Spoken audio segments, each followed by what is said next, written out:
Bonjour, mesdames et messieurs. Bienvenue dans ce flash d'information. Nous sommes jeudi 13 mars et un conseil des ministres se tiendra ce matin au palais de la présidence de la République en présence, bien sûr, du chef de l'État, le président Alassane Ouattara. Nous y reviendrons.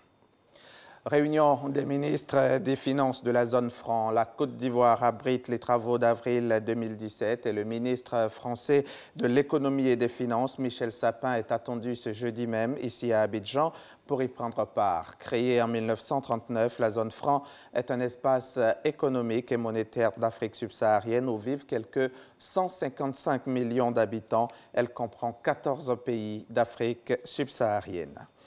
Les dirigeants des structures de gestion de la commercialisation interne et externe du cacao, du Ghana et de la Côte d'Ivoire veulent unir leurs forces pour peser sur le marché mondial du cacao. Ils sont en réunion ici à Abidjan pour 48 heures. À eux deux, la Côte d'Ivoire et le Ghana produisent 50% de l'offre mondiale du cacao. Le reportage est signé Noël Niagno. Le Ghana et la Côte d'Ivoire pèsent à eux seuls 50% de l'offre mondiale du cacao. Paradoxe, ils subissent la loi du marché, c'est-à-dire la volatilité des cours et leur impact négatif pour les producteurs. Les dirigeants du Conseil Café-Cacao de Côte d'Ivoire et le Ghana Cocoa Board sont en conclave ici à Abidjan pour résoudre cette équation déterminante pour la durabilité de la cacaoculture dans leurs pays respectifs. Avec au bout du compte une stratégie commune de commercialisation de leurs brins.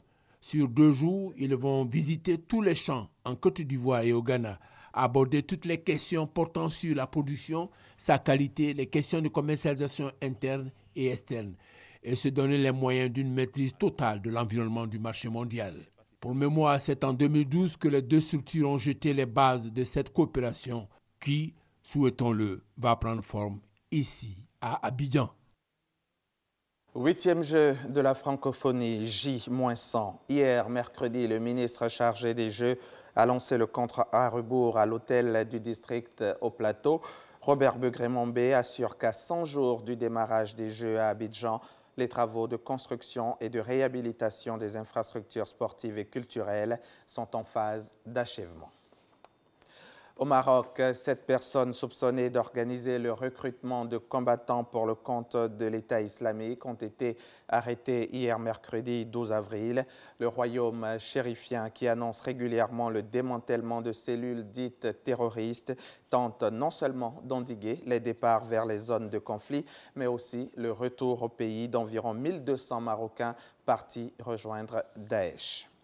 La piste terroriste est désormais privilégiée en Allemagne après la triple explosion qui a visé le bus du Borussia Dortmund mardi 11 avril dans la soirée et qui a conduit à repousser le match de cette équipe de football contre l'AS Monaco de 24 heures. 2 suspects ont été identifiés, présentés comme proches de la mouvance islamiste. L'un d'entre eux a été interpellé. Mercredi 12 avril, hier donc, les chefs de la diplomatie américaine et russe, respectivement Rex Tillerson et Sergei Lavrov, se sont entretenus pendant 3 heures à Moscou à propos du dossier syrien. Les deux ministres qui se connaissent de longue date ont fait des efforts pour apparaître ensemble lors d'une conférence de presse.